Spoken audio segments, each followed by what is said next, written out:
Hello, dear viewers. Today I'm going to be talking about the ceasefire agreement between Israel and Lebanon. Let's begin.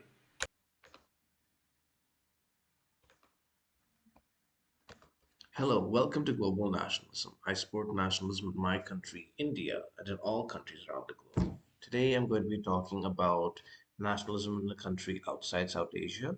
The country for today is Israel, and or rather two countries, Israel and Lebanon. I want to discuss the ceasefire agreement that Israel and uh, Lebanon have reached regards to Israel and Hezbollah's war. Hezbollah is a militant group located in Lebanon that is at war with Israel, and Lebanon has worked with Israel to come to an agreement to have a ceasefire. In this video, I want to mainly focus on Israel, whether this is good for Israel or not, or not whether it's good for Israel or not, but the likely consequences that Israel could face from this deal. And yeah, let's get started.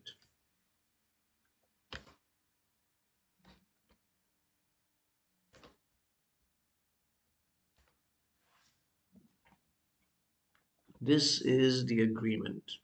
This is the text of the agreement, and which is between the Republic of Lebanon, hereinafter referred to as Lebanon, and the State of Israel, hereinafter Israel, the United States of America, and France. Lebanon and Israel seek a sustainable end to the current escalation of hostilities across the Blue Line, and which is uh, unofficial boundary line in south between South Lebanon and Israel, North Israel, and are each prepared to take steps to promote conditions to a solution. These are the provisions. Israel and Lebanon will implement a cessation of hostilities beginning at 4 o'clock hours Israeli Standard Time or European Eastern Time from November 27, 2024, in accordance with the commitments detailed below. Lebanon will prevent Hezbollah from carrying out any operations against Israel, and Israel will not carry out any offensive military operations against Lebanese targets. Israel and Lebanon recognize the importance of UNSCR 1701 and commit to taking steps towards its full implementation. These commitments do not preclude either Israel or Lebanon from exercising their inherent right of self-defense. Lebanon's official military and security forces, infrastructure, and weaponry will be the only armed groups, arms, and related material deployed in the southern Litani area. I am pleased with this. I think that uh, Hezbollah is not a part of the Lebanon government. They are a militant group and considered a terrorist group by European countries and by the United States. So what they're doing is illegal in I think at least with in most countries it's illegal for any armed group to have commit violence. And I don't know what is Lebanon specifically, but I suspect that it is that they are breaking laws, and they are simply don't have the authority. They're not the elected government of Lebanon. They're not representing the people of Lebanon completely in their conflict with Israel and are dragging the people of Lebanon into this conflict. So I'm glad that the official military of Lebanon will take over the area and we're the only armed group there. Uh, the UNSCR is a United Nations Security Council resolution number 1701. It was passed in 2006 after the Israel-Lebanon War of 2006, and it uh, was a peace agreement between Israel and Hezbollah. Now, that is still existing and still in force. Consistent with this resolution, uh, Any sales or supply of arms and related material into Lebanon will be regulated and controlled by the government of Lebanon. I approve of this, that this will prevent the Hezbollah from getting weapons freely and will be somewhat regulated by the government of Lebanon. I know that there are a lot of sympathizers within the government of Lebanon who will to Hezbollah, who may uh, smuggle weapons into Hezbollah, but it'll be much less than what it was previously when it was not as fully regulated as it is now under this agreement. In order to implement UNSCR 1701 and upon the commencement of cessation of hostilities according to paragraph 1, the government of Lebanon will provide all necessary authorities, including freedom of movement, to Lebanon's official military and security forces. Again, like I said, but my previous comments with Lebanon's military, I approve of this too. The United States and France will enable and achieve a total LAF deployment of 10,000 soldiers to southern Lebanon as soon as possible. This will really help Lebanon's government get control of the area.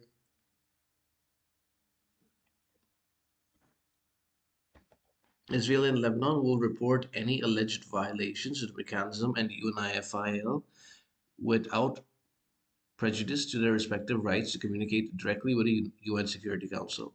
This is good. This will prevent it from them immediately attacking each other. They might be able to take some, if there's a violation, they can report to these groups and as a first resort rather than just engaging in violence immediately. Hopefully, they would follow this. I'm not saying they will, but I hope they do. Lebanon will deploy its official military and security forces to all borders and to all regulated and non regulated land, air, and sea border crossings. Good, even better than the previous points regarding the military in Lebanon. Israel and Lebanon request that the United States, with the partnership of the United Nations, facilitate indirect negotiations between Israel and Lebanon with the objective of resolving remaining disputed points along the blue line consistent with Resolution 1701. Yes, I hope that the points along the line are resolved and that a proper border can be formed between Lebanon and Israel. Now, what has happened on the ground with this war?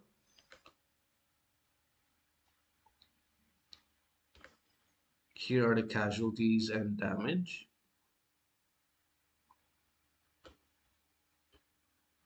And since 8 October 2023, Hezbollah officially announced the names of 521 members killed during the conflict.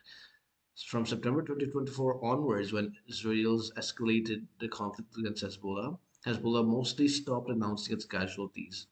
The IDF estimates that around 3,500 Hezbollah fighters have been killed, and at least 7,000 suffered injuries that made them unable to fight since 8 October. So we can see that basically Hezbollah has suffered 10,000 casualties from Israel.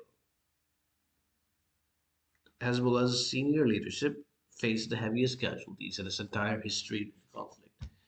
Its political council lost figures such as Secretary General Hassan Nasrallah, who ruled the group for over 3 decades, his deputy Hashim Safiuddin.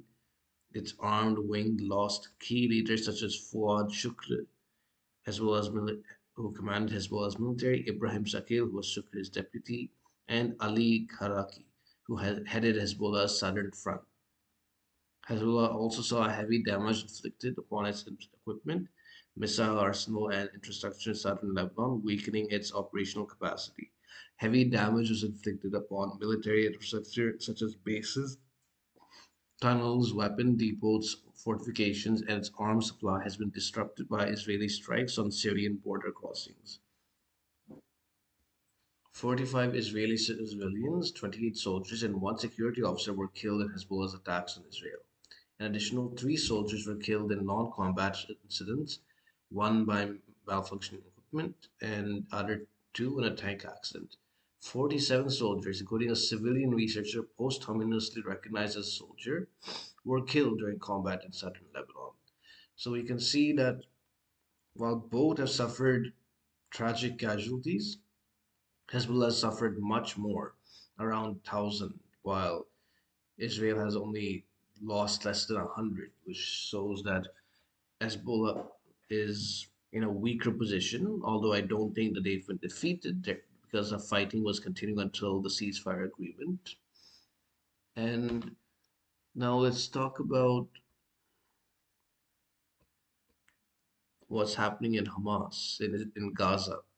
A poll conducted in early September by the Palestinian Center for Policy and Survey Research found that 57% of people surveyed in Gaza Strip said that the decision to launch the offensive, the October 7th offensive, was incorrect, while 39% said it was correct. It marked the first time since October 7th that a CPSR poll found majority of Gaza respondents judging the decision as incorrect.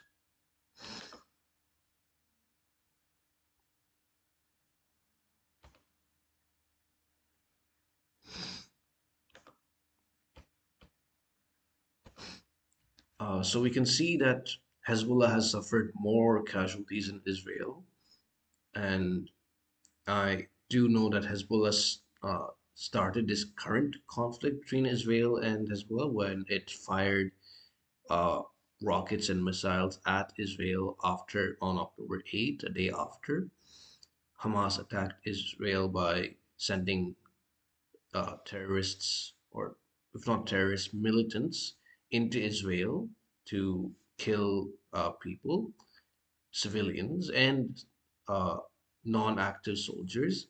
Now, I do know that many people have doubts over the October 7th incident, over how much culpability Israel has, whether it was a false flag or not. I simply am not uh, sure of any of those conspiracies are true.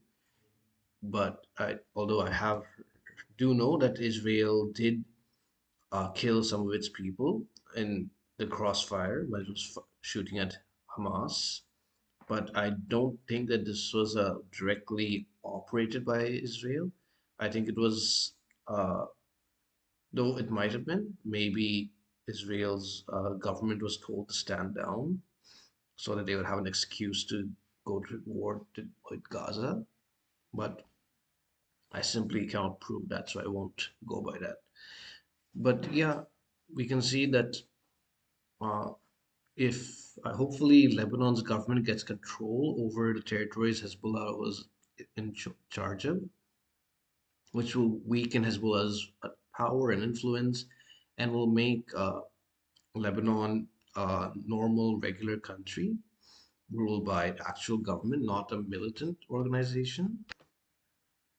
And with Hezbollah so weakened, and if this ceasefire agreement holds for the entire duration, then by the end of it, Hezbollah would have lost a lot of influence in southern Lebanon, which would make it more difficult to attack Israel after the agreement, and which will help Israel and Lebanon form peace with each other.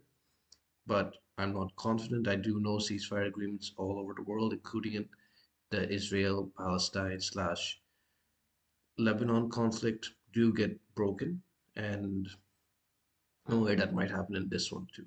But I'm just hoping that it survives. And I hope that lasting peace can be found between both sides. And with Hamas losing popularity in Gaza, I hope that that might happen.